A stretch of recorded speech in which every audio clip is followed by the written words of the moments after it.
Ipinagmalaki naman ni Tourism Secretary Ramon Jimenez ang kakayahan ng mga manggagawang Pilipino. Ayon sa kalihim, nangingibabaw ang kagalingan ng mga Pilipino sa iba't ibang larangan. Narito ang ulat ni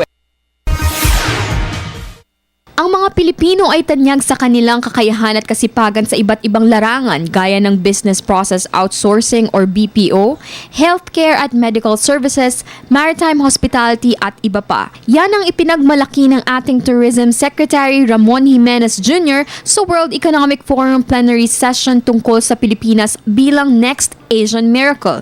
Tinalakay din ni Jimenez ang patuloy na paglago ng ekonomiya sa iba't ibang sektor. At bilang tourism chief, trabaho niyang bantayan ang mga projects para maging tagumpay ito. Binigyang diin ng kalihim na naibalik na ang kumpiyansa ng mga Pilipino dahil sa mga ipinatutupad na pagbabago. Ang patuloy na pagdami ng turista ng bansa niya ay resulta lamang ng pagbibigay halaga ng ating gobyerno sa ating industriya, bagay na magbebenepisyo ang maraming Pilipino dahil sa mas maraming trabahong maibibigay nito. Para sa Telebisyon ng Bayan, Wendy Goma.